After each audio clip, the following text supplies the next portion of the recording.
பாலைவனத்திலிருந்து வீசும் மணல் காற்று தற்போது பிரான்ஸ் முழுவதையும் பாதித்து வரும் நிலையில் கார் உரிமையாளர்களுக்கு அபராதம் விதிக்கப்பட உள்ளதாக அறிவிக்கப்பட்டுள்ளது.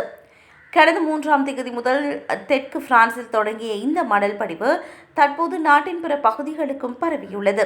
இதனால் வாகனத்தின் கண்ணாடிகள் மற்றும் பாகங்களில் மணல் படர்ந்துள்ளதால் வாகன ஓட்டிகளுக்கு எச்சரிக்கை விடுக்கப்பட்டுள்ளது.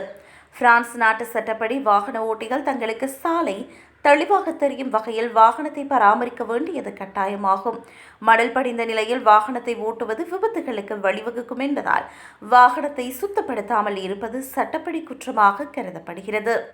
குறிப்பாக காரின் முன் கண்ணாடி அழுக்காக இருந்தால் அல்லது டிரைவரின் பார்வைக்கு தடையாக மணல் படிந்திருந்தால் அது 3ஆம் வகை குற்றமாக கருதப்படுகிறது.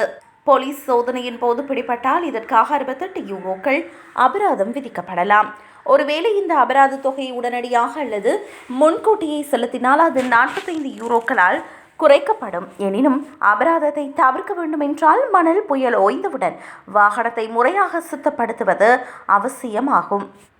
மணல் கலந்த காற்றினால் கண்ணாடிகளில் கீறல்கள் விழவும் வாய்ப்புள்ளதால் கூடுதல் கவனத்துடன் இருக்குமாறு அறிவுறுத்தப்பட்டுள்ளது. இந்த வாரம் முழுவதும் மணல் படிவு தொடரும் என வானிலை ஆய்வு மையம் தெரிவித்துள்ளதால் வார இறுதிக்குள் வாகனங்களை சுத்தப்படுத்துவது நல்லது என அறிவிக்கப்பட்டுள்ளது.